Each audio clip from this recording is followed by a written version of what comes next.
nari-complete na siya pero na-delay ang aton na limitations sa shop mo kaya hindi sila nasib pala.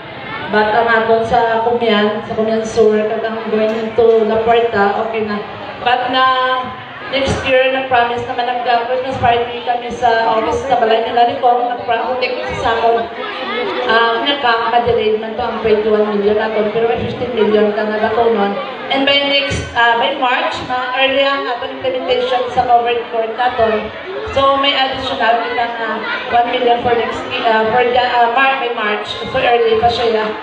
So hopefully na mapatigayon natin ang aton na mga programa sa barangay. So without the cooperation sa aton mga sa probinsya, sa office ni Kong, sa office ni Mayor, sa aton barangay so wala, hindi siya mahimo kung isa lang ang maniobra. Kaya ano, tama niya pa nga paninguha kung hindi mag-support yan sa baba.